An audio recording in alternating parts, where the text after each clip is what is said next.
This is a Chase Bliss Lost and Found pedal. It's what they refer to as a collection of curiosities. It is a multi-effect pedal. And what I mean by multi-effect is that it's a pedal that lets you choose from a bunch of different effects that you can mix and match. Historically, usually multi-effects pedals are supposed to be a one-stop shopping pedal board in a box situation where rather than chaining together a distortion and a reverb and a delay and a chorus, etc., you can buy one unit that has emulations of all of those things and save both on cost and on space.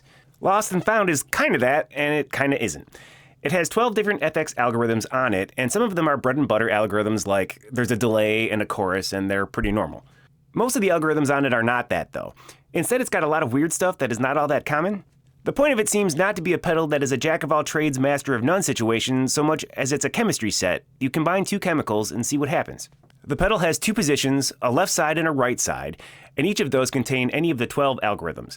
Those two algorithms can be run in parallel, in series with either one running into the other, or a blend of both. It also has, sitting at the end of the pedal, another algorithm called glue that's a compressor/saturator.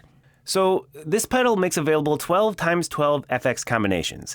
That's 144 combinations. If I were to devote 1 minute to demoing each of those combinations, that video would be 2 hours and 24 minutes long, not counting this intro and not counting the fact that they can be in series or in parallel and not counting that you can add glue to all of them. That's not going to be what this video is. It's actually tempting to try and make that video, but I think for now what I would like to do is a short investigation into each of the FX algorithms, explaining what it does and what its settings are, and then show it off on its own and with a couple of cool combinations so you can get an idea of what all the stuff is. Maybe we could chunk up demos of other combinations in a later video or something, or maybe a series of shorter videos. Okay, let's make some sounds. Before we get started, let's walk through the interface of this thing. We've got 6 knobs, 2 foot switches, 4 toggle switches, and 2 indicator lights. This toggle at the bottom is for selecting presets, so let's set that aside until the end part where we talk about presets. As I said before, there are 2 FX slots, a left side and a right side. You turn on and off an FX slot by stomping on the corresponding foot switch. You select the FX algorithm for that slot by using the toggle switch for that slot. That selects the FX category, of which there are 6. Each category contains 2 effects. You select the effect from the category using the modify knob. When modify is at noon, neither effect is selected.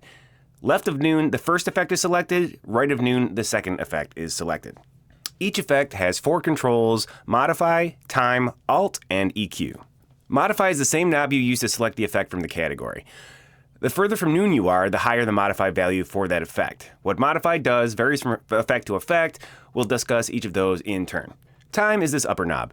There's some time-based component to all of Lost and Found's effects, and this knob lets you select from less time to more time, although what quote-unquote more means varies from effect to effect, and we'll discuss each of those in turn.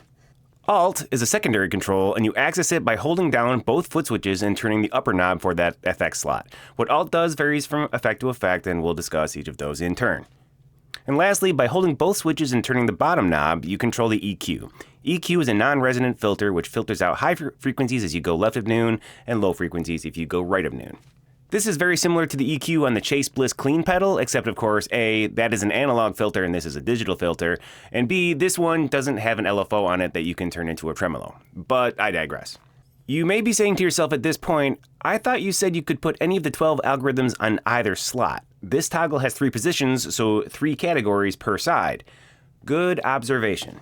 In classic Chase Bliss fashion, there are dip switches on the back of the pedal that change the behavior of the pedal. As usual, there's a spread control, which turns the pedal from mono to stereo, and that is going to always be on in this video. There are also 2 swap switches, one for left and one for right. Swap L swaps the left FX slot to use the algorithms that are usually on the right, and Swap R swaps the right FX slot to use the algorithms that are usually on the left. In this way, you can access any algorithm from either slot, and you can even have the same algorithm on both sides if you want. The middle 2 knobs control how the 2 slots are mixed together, so let's put those off until we get to the second slot. Alright, onto the effects. The first category is called Reverb, and in that category are 2 reverbs, one called Slow-verb and one called Useful Ambience. As we said before, we select the category by putting the toggle in position 1, which is the reverb category, causing Slow-verb to be on the left and Useful Ambience to be on the right. Slow-verb is a shoegaze-inspired reverb, according to the manual, and it seems to be based in part on the reverse reverbs from the Yamaha SPX90 and the Alesis MIDIverb 2, which are 80s-era reverbs used on classic shoegaze albums. Lost algorithms found in this pedal. Both Slow-verb and useful ambience have a delay component followed by a diffusion network. What is a diffusion network? Well, I'm new to this stuff, but as I understand it, a way that reverbs are designed is by placing a network of all-pass filters or feedback delay lines in the signal path. There's different technical strategies for mixing and matching these tools. Essentially what they do in reverbs is they mix out-of-phase versions of the delayed signal back into the signal, which gives it a reverby, washy sound and de-emphasizes the transient. They make the sound more diffuse, so that's why we call them a diffusion network. That all sounds very technical, but here's the thing. It's the key to understanding what the knobs do in Slow-verb. Here's what the knobs do. Modify sets the feedback of the delay before it reaches the diffusion network. Time sets the delay time of that delay. Alt sets the relative levels in the diffusion network. Let's start with diffusion all the way down and then see what we can figure out. Okay, so I've got diffusion zeroed out by holding down both foot switches and then turning the alt value to 0. I've got modify at about the lowest value, and I'm going to turn the time, the delay time, to about 9 o'clock. I'm going to start out by having a mix value of 0, just so you can hear what our electric piano sounds like, and then I'm going to mix it in. So now you can see that we got a about equivalent thing coming in from the lost and found. Now I'm going to start blending in the lost and found. So you can hear that we've got a single delay signal. It just sounds like a delay. If we turn up the modify value, that's going to increase the amount of feedback in the delay line, but there's still no diffusion. You can hear it going longer. You can see the waveform taking longer. And it'll be a infinite loop of delay line if you go all the way to the max of modify.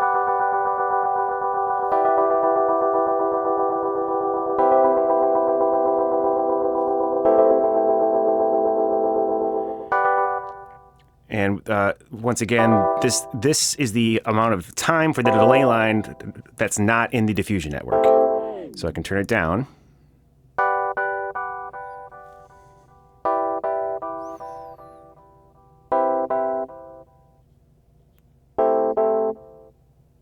Get down to like a single repeat. Go very long. Now we're going to turn up that diffusion network. I'm going to bring it up really slowly. And what this is this is turning up the diffusion network that's inside the delay line.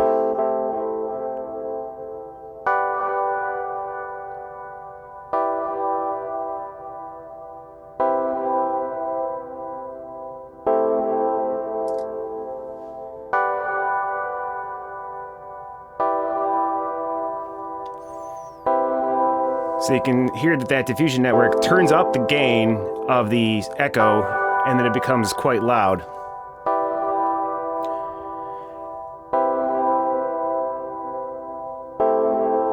If we turn the diffusion net back down,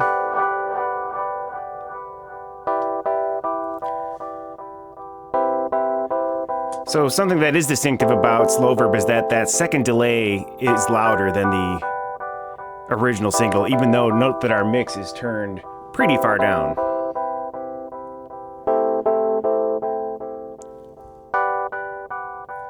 If I turn it to 9 o'clock a mix, and then let's try to turn the diffusion network back on.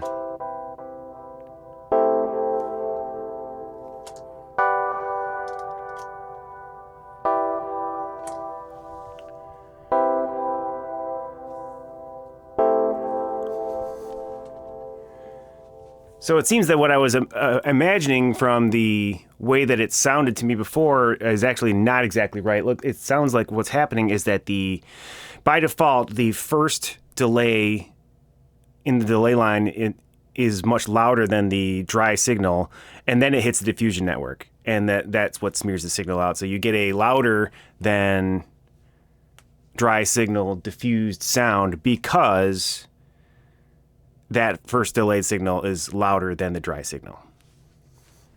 So then naturally our next question is, if this is a shoegaze inspired reverb, then does it shoegaze? Will it shoegaze?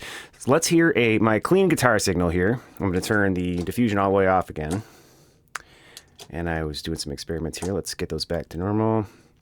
Here is a here is my shoegaze guitar with no lost and found blended in. Just got a regular overdriven guitar, a little bit of whammy bar in there to make it sound a little shoegazier.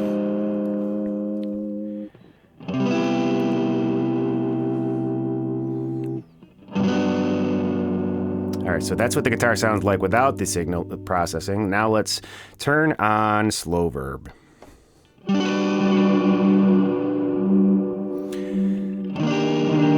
So by default, it already sounds pretty good without the diffusion. It's a nice vibey delay.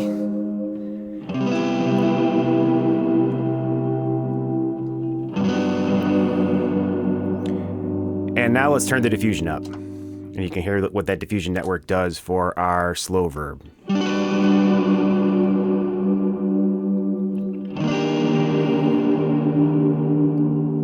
Sounds pretty nice.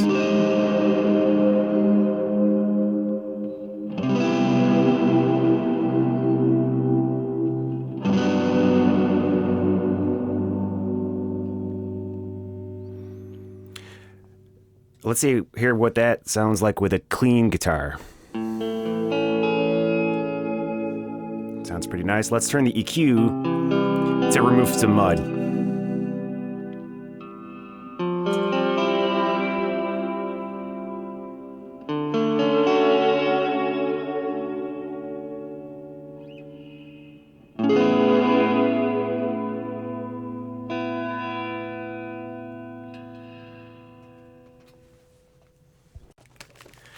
So the next question is whether or not this will sync to MIDI clock, because it's a delay, so it may. So let's listen to it. I'm going to start a guitar that was somewhat synced to clock. I tried to play along with click. It sounds like this. And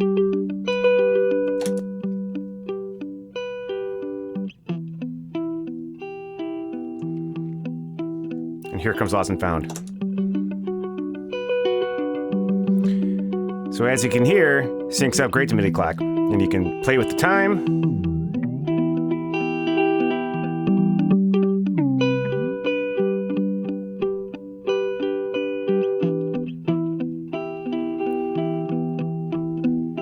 So as you can hear, the delay is synced to clock. Now if you add diffusion in, that's going to change the place where the thing hits, so it's not going to sound as in sync. But you can still play with the time knob for fun effects, though.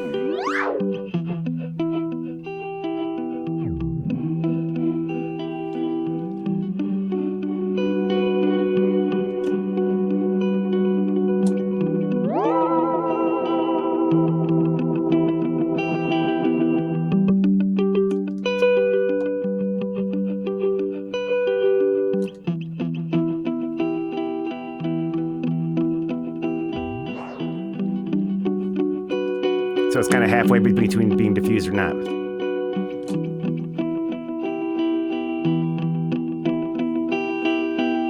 The reverb algorithm on the right side is called useful ambience.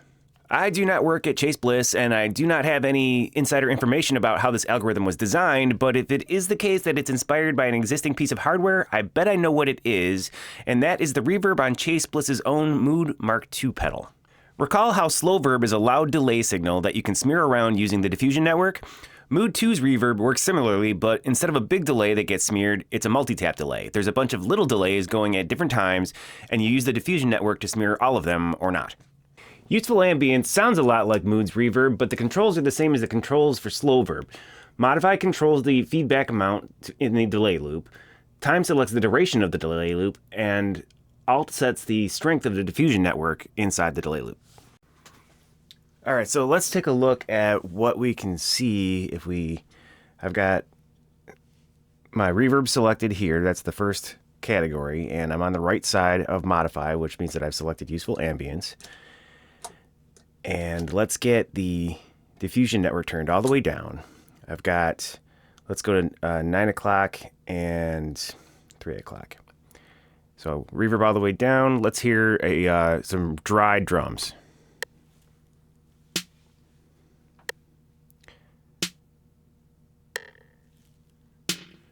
So you can hear that it's a multi-tap delay. It's not a single delay, it's a bunch of little delays.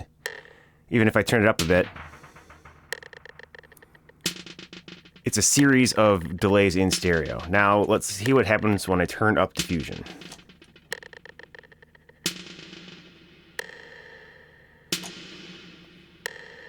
So now it sounds like a nice sounding regular reverb.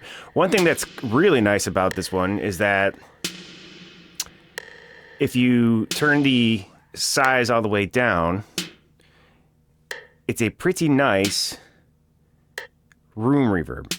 So they call it useful ambience, and it can be an ambient reverb in the ambient music sense, but it also is a useful ambience in that it sounds like the ambient sound in a room. So if I turn this up a little bit,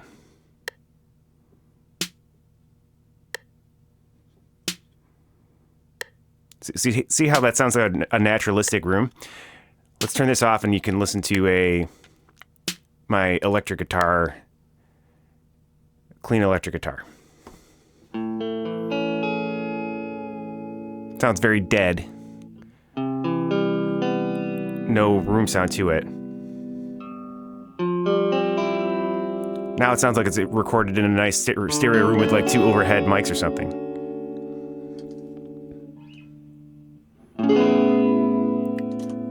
Particularly, we can use the EQ to remove the mud from that. Let's hear it again. So dry. With useful ambience. So that sounds really nice.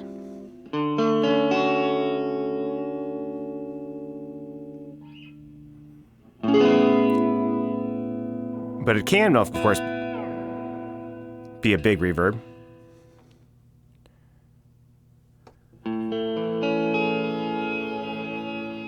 So something else you'll notice, also like the Moon, is that it gets a sort of hairy, aliased quality when you turn it up, because there's like, and there's aliasing noise in the long reverb tails. And if we turn the diffusion down, you can hear why that is.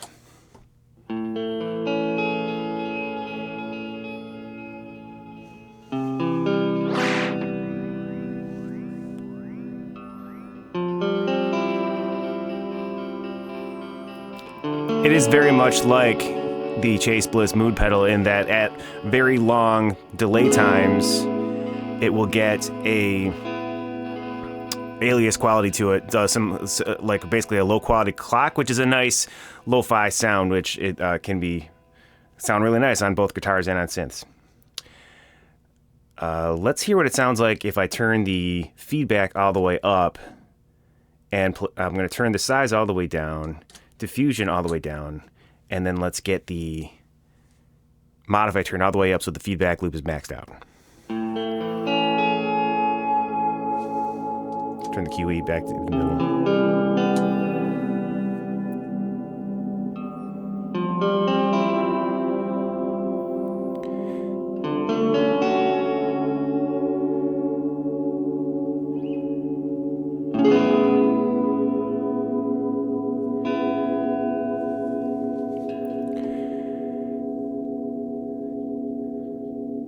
So that sounded about like you'd expect with an infinite loop, right? But there is an aspect to it that I find a little bit surprising, but it's actually really nice. Let's listen to it again.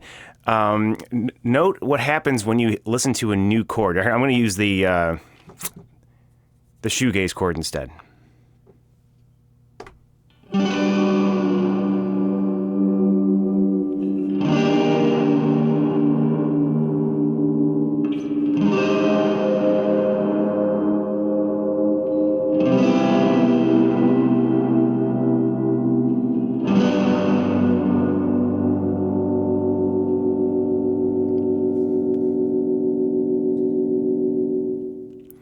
It does an interesting thing where when it hears a loud sound that crosses some threshold and is long enough, it will ditch its existing delay buffer and start over so that there isn't a bunch of mud, because if you listen to this guitar sounds that I was just playing, those chords don't go well on top of each other. They're chromatically in different keys from each other and would sound terrible if you played them on top of each other, but they sounded fine because Useful Ambience is smart enough to ditch its infinite delay when it hears a new chord. Let's play that again.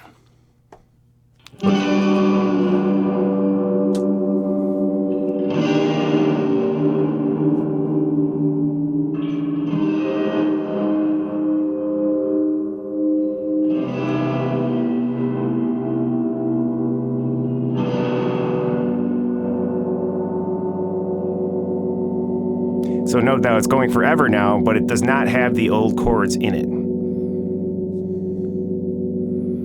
Another thing that's useful about Useful Ambience. Okay, so now I've got MIDI clock pre-attached, so let's see if Useful Ambience has anything useful to do while MIDI clock is going. I'm going to turn it on. I've got it's totally dry yet. Now here's our beat synced guitar. I'm gonna turn it up.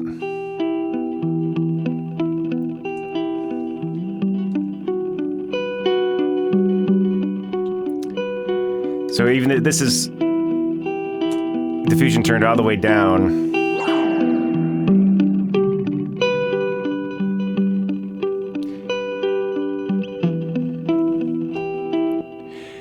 And the answer is that there isn't really a useful musical relationship for Useful Ambience with the MIDI clock turned on, because the multi-tap delays are on purpose not musically related, so that they create a more random reverb sound.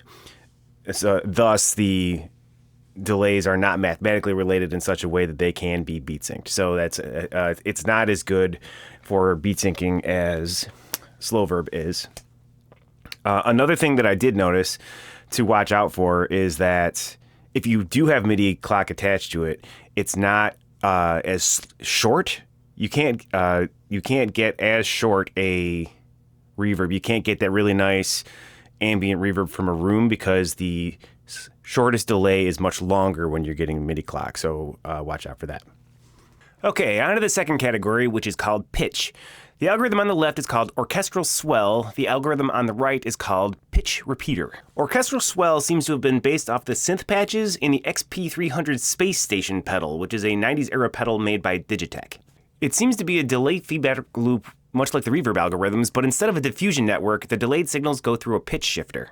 That pitch shifter does two things. The first is that it shifts the pitch by some user-selectable amount, which can either be down one octave, unison with the input, up a fourth, up a fifth, or up an octave. The second thing that the pitch shifter does is that it applies a slow LFO that varies the pitch up and down a little over time.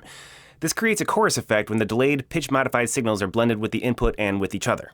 The controls are not the same as the reverb controls. For Orchestral Swell, Modify picks the pitch shift amount, Alt picks the feedback amount, and time is the swell time. Swell time seems to be an attack envelope for the delay line, but not including the feedback network. That distinction is important just because if the swell time is high, you can play one chord and it'll swell in, and then when it's swelled in, you can play another chord and it won't wait, it'll change the pitch to your new chord right away. If feedback is turned up, though, the feedback network will not ditch the delayed signal, and you will hear the two chords blended together. Okay, I am playing just a sine wave right here. And as you can see, I'm playing a C, and you can see that because it's a C3, and then you can see some partials above it because it's not a perfect sine wave. And right now I'm going through Orchestral Swell. It is currently at the unison setting, I think. And right now there's no chorusing going on, but when I turn up the wet signal for the chorus, or for Orchestral Swell, you're going to see what it does.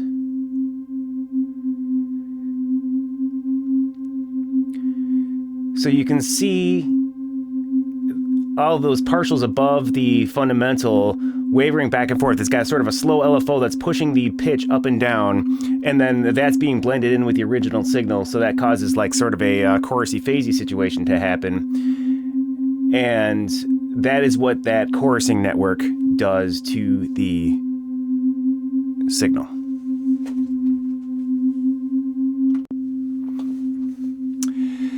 And two, let's look at the effect of the modify button. So currently we're at unison. And if I were to go up a fourth, it's going to sound like this, and you can see it move. Note our tuner says it's now a C and an F. Let's go up to a G, which is a fifth above C.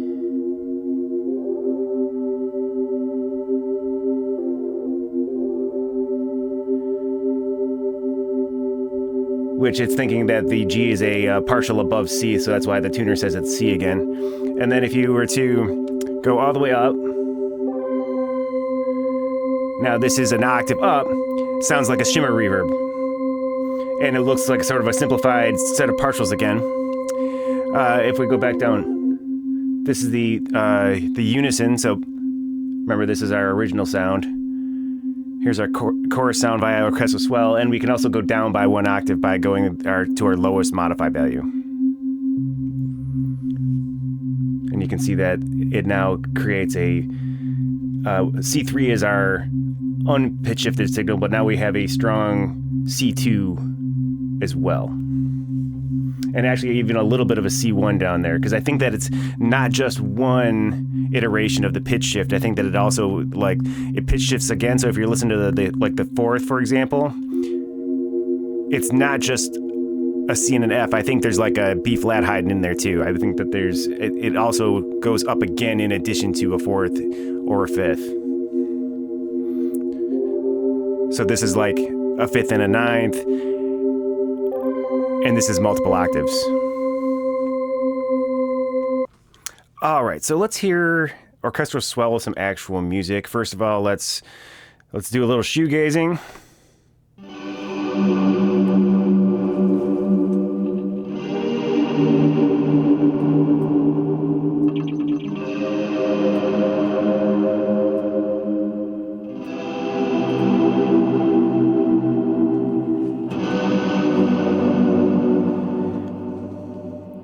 So it sounds like a big delay for that. Let's listen to the clean one. So that really shows you how much the chorus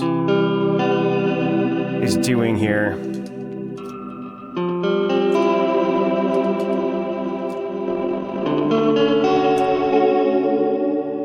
Messing with the amount of reverb tail.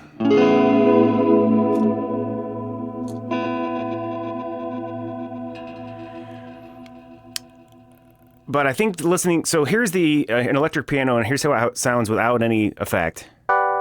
Really short and impulsive. This is the best way to hear what the swell does, in my opinion. So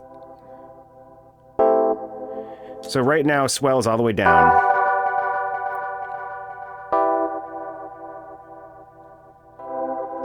Turn the wet all the way up so you can hear it. So now you can hear how the swell gets rid of the attack, and then it brings in the orchestral swell, and that's why they call it orchestral swell. We bring it down an octave.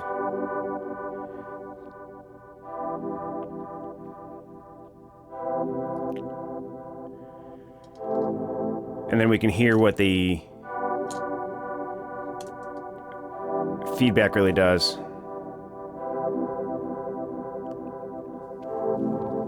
Let's turn it to shimmering.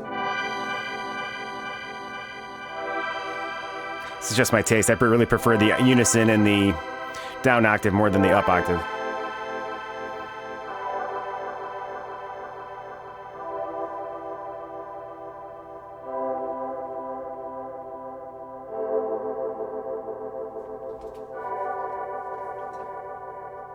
And then our last question is whether or not it syncs to MIDI clock. And the answer to this is actually surprisingly yes. I'm going to turn on our synced guitar.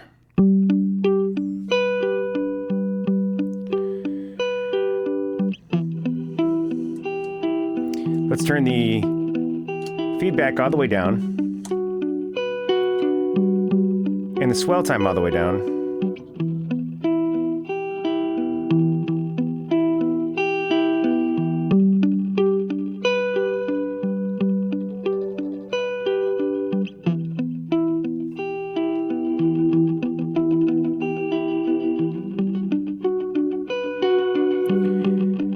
Sort of becomes like an auto-cocteau twinser.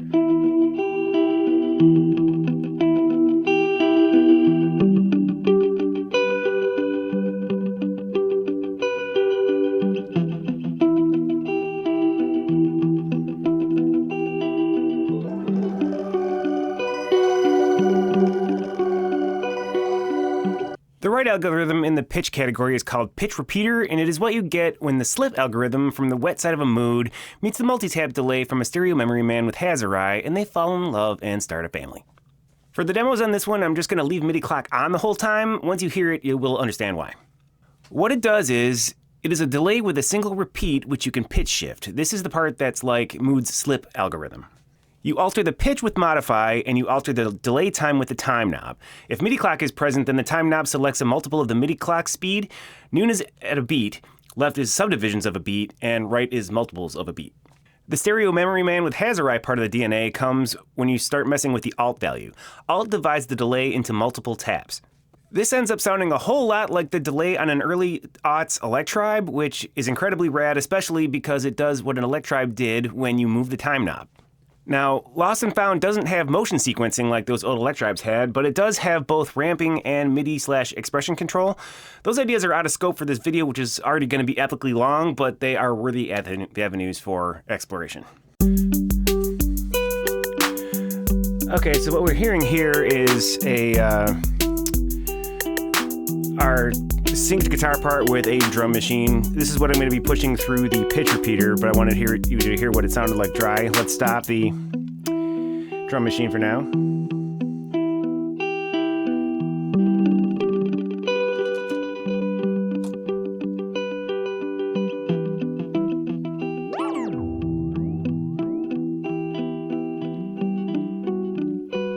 So you can hear that's the quarter note that's aligned with the MIDI clock drum beat. You get two repeats instead of one because it's in stereo. So because I'm using spread, you get both the left side and the right side. You get one for each. So right now I'm at no slices. It's not a multi-tap, it's a single delay. Now if I were, so it's all the way down here. Now if I were to push the alt value up,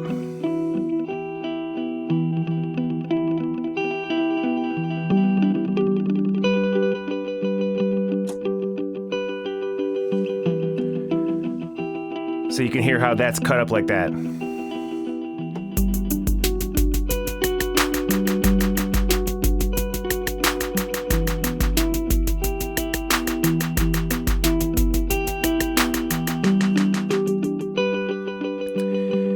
And we can cut it up even more.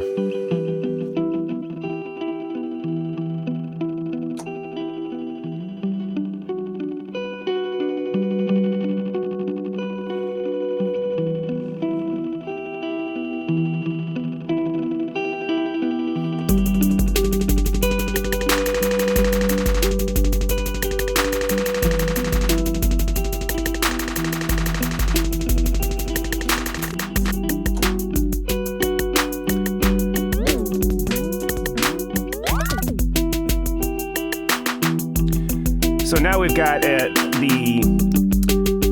using the time modified value, so now it's an eighth note. So we got two eighth note repeats instead of a quarter note that's being cut up. So now we can cut it up even more finely. So now we got not cut up at all.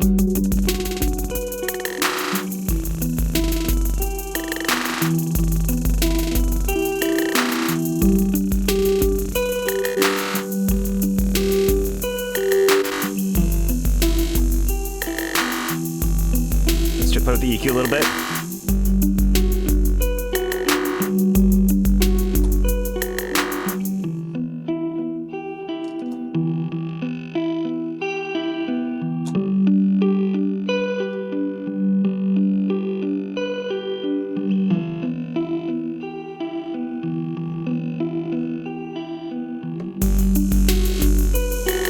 Now let's go even faster.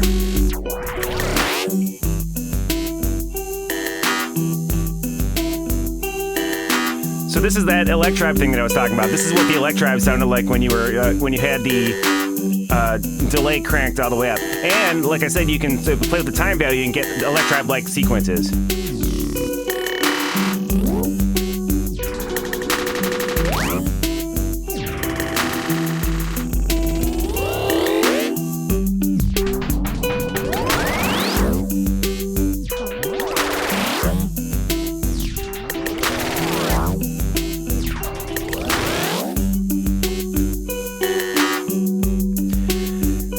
course, it's not just the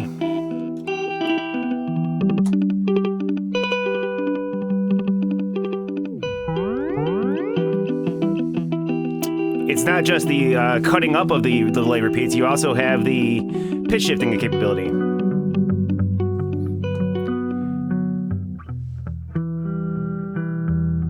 So this is down by an octave. This one actually sounds kind of cool with glue. I'm going to turn glue on.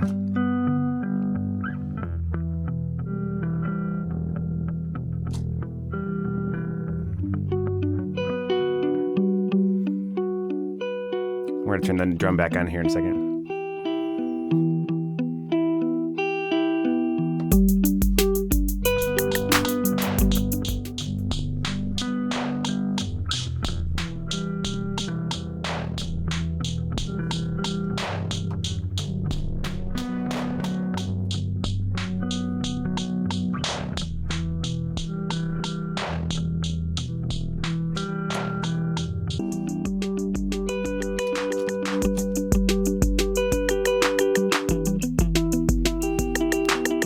Okay, now let's start pitch shifting it up.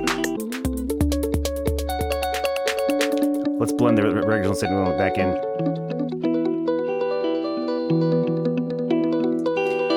So this is up a fifth, which gives it a sort of a nice airy quality. And if we cut it up, it turns it into it's kind of a glassier thing, which is nice.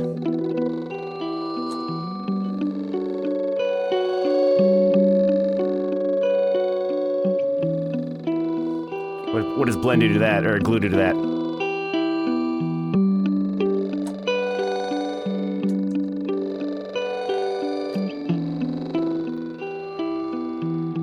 Yeah. Now finally, up an octave.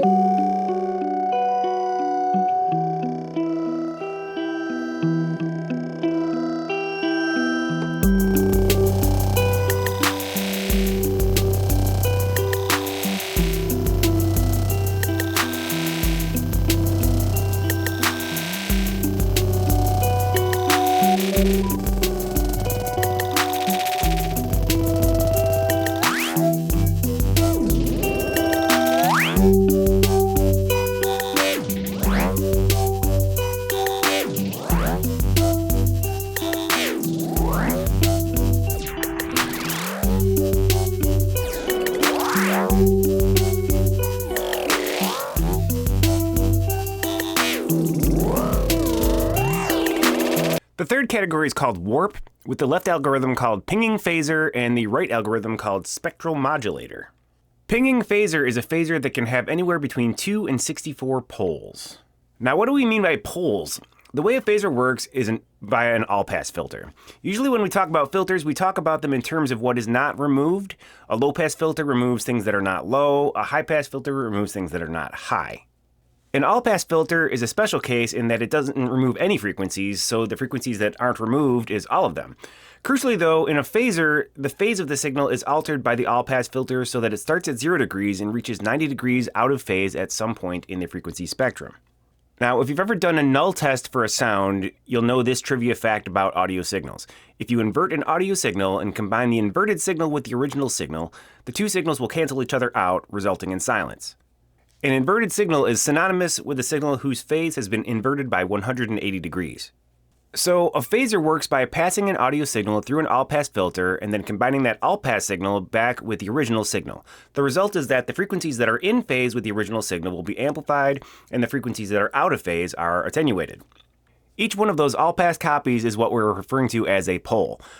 For the two signals to really affect each other, we want them to be fully inverted at the frequency in question. So, since an all-pass filter only puts it 90 degrees out of phase, we use two of them in series to make it 180 degrees out of phase, which is why the phaser starts at 2 poles. In order for the phaser to sound like it's doing something, we attach the out-of-phase frequency to an LFO to make it move up and down. This gives it its characteristic whooshing effect. Two more things we can vary to change the way that this sounds. We can add more poles, and we can feed the output of the all-pass filters back into the input of the all-pass filter network. When we add more poles, we add them at a different frequency, but we attach them to the same LFO, so it makes the LFO have a more obvious effect. When we add the output of the all-pass filters back into the input, we increase the difference of amplitude between the in-phase and out-of-phase signals, also making it more obvious but in a different way. For pinging phaser, time changes the LFO speed, modify changes the number of poles, and alt adds the output signal back into the input signal. Okay, so for science purposes, I've got a sawtooth wave just playing a low G, and I've got it in our spectrum analyzer here in Ableton. Right now the low is all the way down, the mix is all the way down. We're going to turn the feedback all the way down, and modify is at its topmost position so we can start to see what happens. I'm going to turn the feedback on. So you can see that the phase relationship is causing a sort of a pulsing up and down of the various partials above the G there. If we turn up the feedback, then we can see the place where that out of phase frequency is. Actually, it looks like I got 2 right now. But I'm going to change the LFO speed, which at the time is the LFO speed. Turn that way down. So if I turn this up here, now we see that there's just one pole. I'm going to turn that all the way up. Let's get the mix all the way up so we can see that moving up and down. So there's the LFO moving that one pole up and down. Now if we hold this, if we hold the latch button, or whatever we want to call that, the hold function is to hold the LFO in place. It turns the LFO temporarily off. And when we do that, we can change the number of poles in place, and we can see how that works. So right now we've only got 1 pole. Let's change it to 2. Now there's 2. Now there's 3. It's hard to just get one at a time. That's like 3 or 4 right there. Yeah, keep on adding more. Keep on adding more and more. Now if I were to let the LFO do its thing again.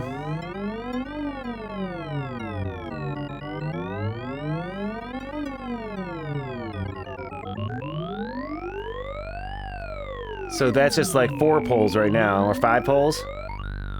This is 3 poles. Looks like 3 poles. There's 4 poles.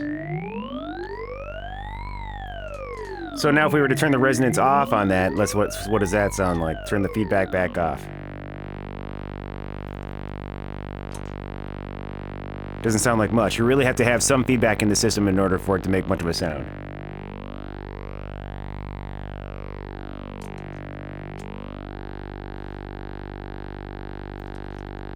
Okay. You have to have one button held down for the LFO to be disconnected. But then I can add poles.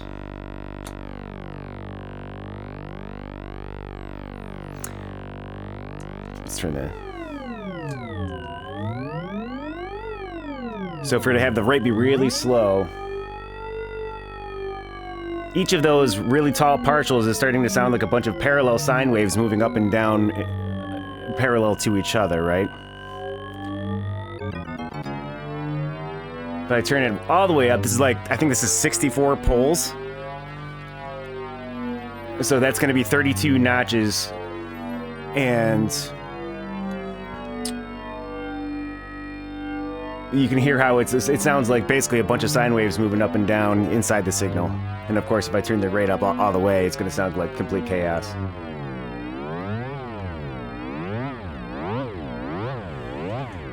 Whereas if we turn the number of poles down, this sounds sort of like a classic phasery sound, right? And if I were to turn the feedback down, that's more of like a classic 70s phaser sound.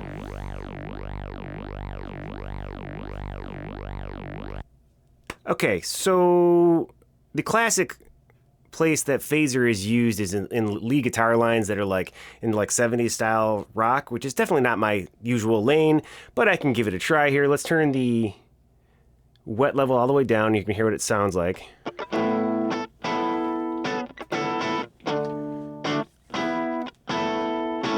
Now start blending in the phaser.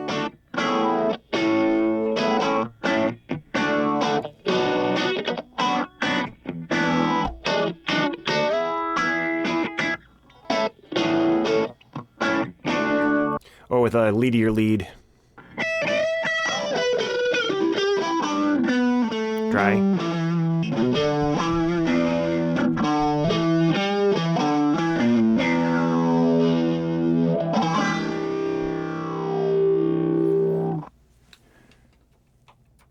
Sorry, I keep on losing my graph here because when I launch a new signal, then it turns off the graph. Anyway, so those sounds are basically when you've got the modify all the way at the bottom. I'll start a little bit of a, well, we can start this one again. We'll just... So this is with the modify turned most of the way, or all the way down, so it's basically the 2 pulse setting or the minimum setting. And then the speed is like at like 10 o'clock. And then the resonance is not super high, also below noon.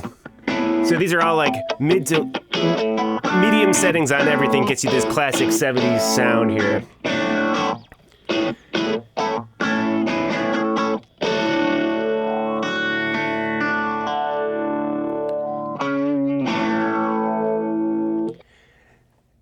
And if I launch like the synced guitar, I'll have to turn my graph back on.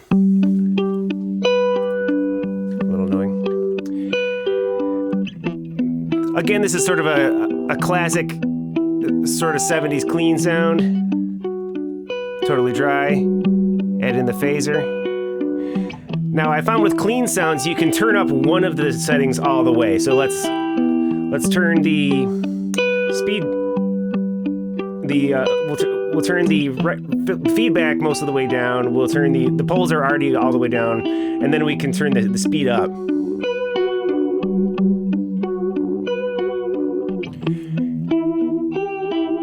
And that does sound kind of nice, right? But if we were to turn the resonance up, it would sound kind of silly. But if we turn the resonance down and keep the speed high, then we sound good. Or we can turn the resonance up and the speed down, and we still sound pretty good. Or we can turn both the resonance all the way down, or feedback rather, all the way down, and the speed all the way down, and then we can turn the poles all the way up.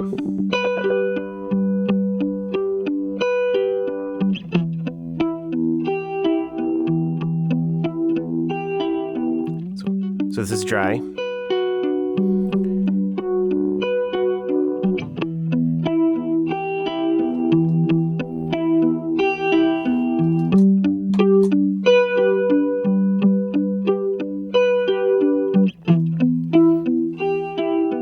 But if I were to turn the speed up on this, it starts to become a little crazy. So all that's to say that it's on clean sounds, it sounds pretty good if one or less of the settings is cranked up, and on lead sounds, it sounds better if everything is around noon. But of course, that's all according to taste. Just for fun, I decided I did want to listen to what it sounded like with the spread on. For the lead guitar, didn't really do it for me, but for the clean guitar with the speed turned all the way up, that sounds pretty awesome. Kind of love that. So this is again with just the minimum poles. If I were to turn up the poles, probably want to turn the speed down at that point then. So I think I still prefer to have a fewer poles and a higher speed, but that's just me. And I did check to see what happens if you supply MIDI clock, and the answer is that the LFO is synced to MIDI clock when it's at its highest speed, and it is at revolving once per beat. That is not That's actually slower than the fastest setting on the regular LFO speeds, so it's not that useful. But yeah, it does observe, the LFO speed does observe MIDI clock, but there isn't really any reason to do it. The right side of the warp category is called Spectral Modulator, and this is an effect that, if it has any historical precedent in another piece of gear, I don't know what that piece of gear is. The closest analogy I can think of is that it works kind of like a filter bank a la the Moog Spectravox. I cannot tell you precisely what it does or how because I don't know, but we can characterize what it seems to do based on what it says in the manual and what the graph shows us. The manual says it constructs a synthesized replica of your dry signal and modulates it. It seems like what it does is that it digitally splits the audio signal into a bunch of frequency bands and then changes their amplitude as a group by moving across them in batches, which ends up being like a giant notch filter. If you go slow enough, you can hear the adjacent bands get turned off one by one, which gives it a characteristic digital sound that is very unlike an analog signal processor, which seems on purpose. The modify control sets the depth of that notch filter, time sets the rate of a sawtooth LFO that governs the notch frequency, and alt applies resonance and clipping to the digital filter bands, which gives it a kind of digital distortion. Okay, so to show this, I've got a square wave playing, and right now we have the loss and found turned off. We're on the right side of warp, which is the spectral modulator. And now I'm going to turn it on. Now, right now, we've got the rate and the notch turned all the way down. So we're just going to hear it get turned. It's now been digitized. So this is the regular wave. This is the digitized wave. Regular. Digital. So there's two things that you can do to your sound with this modulator. Number one is that you can turn up what they call the resonance, but what essentially that does is it will make all of the partials the same level. But by turning up that resonance, basically what we've done is give every partial the same amount of energy. If I turn it back down, regular distribution of a square wave, turn it back up, now every band is the same normalized volume. And then we can turn on the notch. And so this is at a very slow speed. And so you can hear that it sort of moves in batches of partials.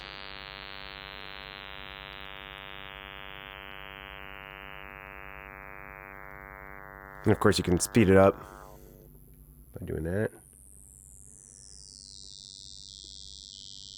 But if it's turned all the way down, you can hear how it moves in little increments.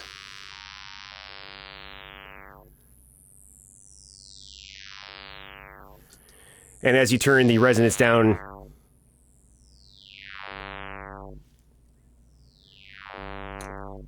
it becomes less pronounced. Let's try this with a sine wave. So if I turn this off, you can see that I've got a very low sine wave. It's probably not very audible in the recording. If I turn it on,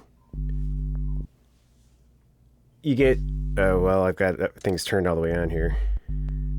So it still seems pretty hard to hear. If I turn the resonance up, see how it's pushing up those upper partials, even though there's no content in those upper partials, but it still made them very loud, and essentially it did that by normalizing the noise that was at those partial bands. And so we can even turn on the notch filter for this, which basically had no content in those upper bands, but so you can just hear it sweeping through the noise.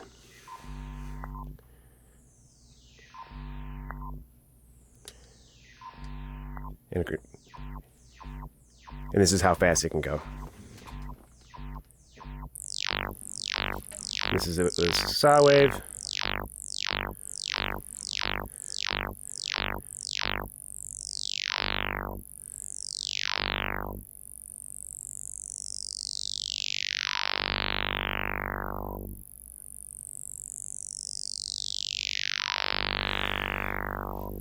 So that's what it sounds like with all these, with like a test tone. If we were to listen to it with a synced guitar, for example.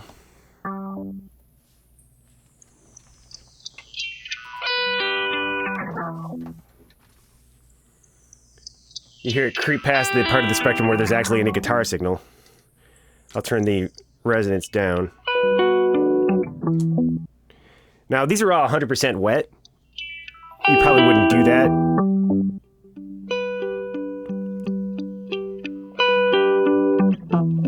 You'd probably mix it with a little bit of the dry sound, which sounds like this.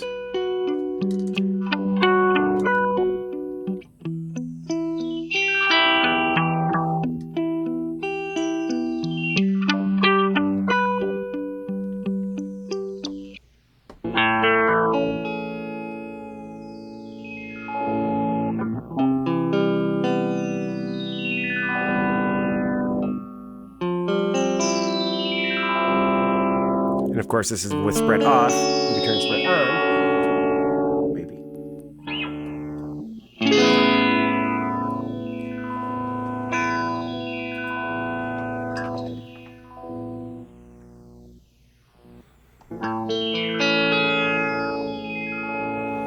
Basically, it puts the two dynamic or the spectral processing on two different LFOs that are opposed on the left and right.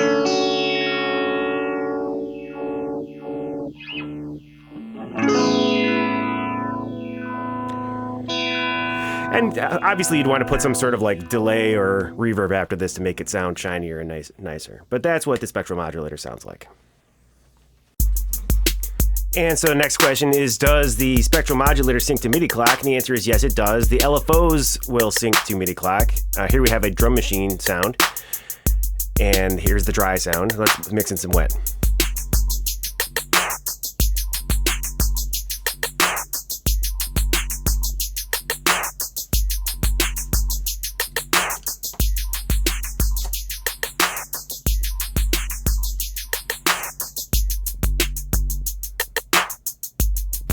This is with the resonance turned all the way down. Turn it back up.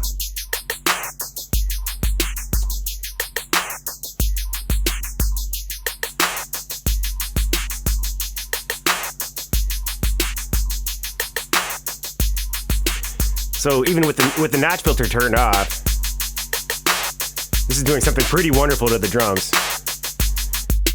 Dry, fully wet. So this has got like all the upper partials cranked up, but so then you can, it's like a special kind of digital distortion. Sounds pretty neat.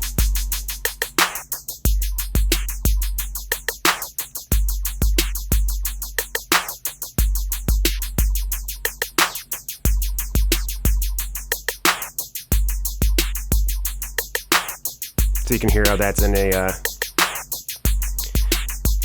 the way that I've got it positioned right now. MIDI clock is on, I've got it about 3 o'clock and it's doing an LFO cycle like every beat.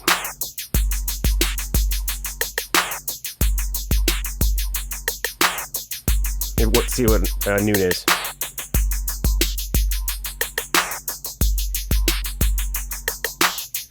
It's about once a bar per side.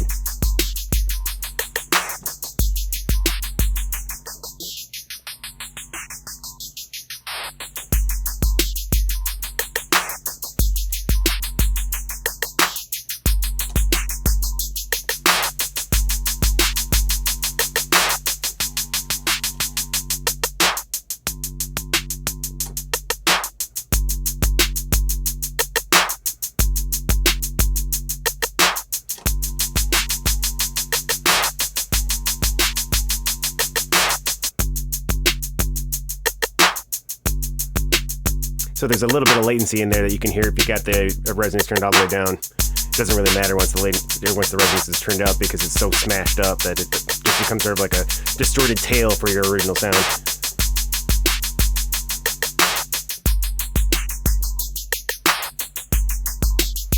Just for fun.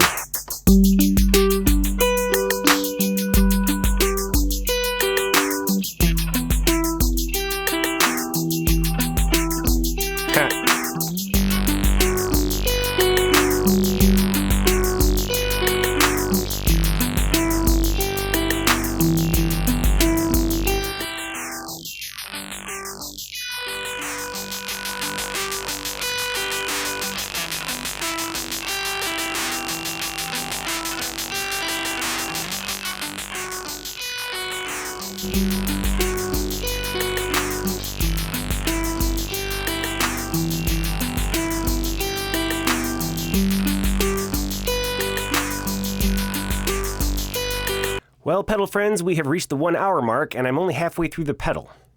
I have decided to turn this into part 1 of 2, both for the sake of your attention span and because I have a fun theater project that I absolutely have to work on and complete before continuing on to the rest of this video.